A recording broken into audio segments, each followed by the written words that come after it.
السلام عليكم، أهلا بيكم في فيديو جديد وسلسلة جديدة، وهي سلسلة أطفالنا ورمضان. كل سنة وانتم طيبين، رمضان كريم وسعيد عليكم يا رب.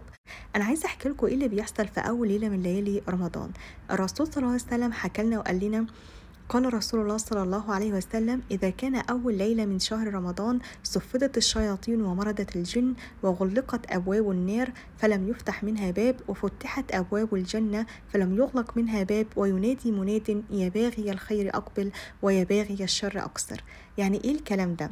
يعني لما بيجي أول ليلة من ليالي رمضان، ربنا سبحانه وتعالى بيسلسل وبيحبس كل الشياطين ومردة الجن، الشياطين الوحشين اللي بيقعدوا يوسوسوا لنا دايما إن احنا ما نعملش حاجات حلوة وإن احنا نقعد نعمل حاجات وحشة. كمان كل أبواب النار وكل أبواب جهنم بتتقفل، ما بيتفتحش منها ولا باب، وكل أبواب الجنة بتتفتح، ما بيتقفلش منها ولا باب. وبيتنادي منادي من عند الله سبحانه وتعالى إن اللي عايز يعمل خير يلا اتشجع واعمل خير، واللي عايز يعمل شر لأ، ما تعملش شر في الشهر ده. علشان كده احنا احساسنا في رمضان مختلف. احنا بنستنى رمضان من السنة للسنة، بنحس فيه بالسعادة والطمأنينة والسلام، وبأحاسيس حلوة قوي قوي ما بنحسهاش غير في رمضان.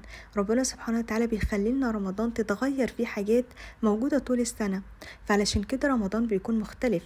وعلشان كده احنا وماما وبابا واخواتنا وقرايبنا وكل اللي نعرفهم بنحس ان احنا في رمضان متشجعين نعمل حاجات حلوة كتير، ان احنا نلتزم بالصلاة، نقرأ قرآن، نتصدق، نساعد ماما وبابا، نقول حاجات حلوة للناس اللي حوالينا.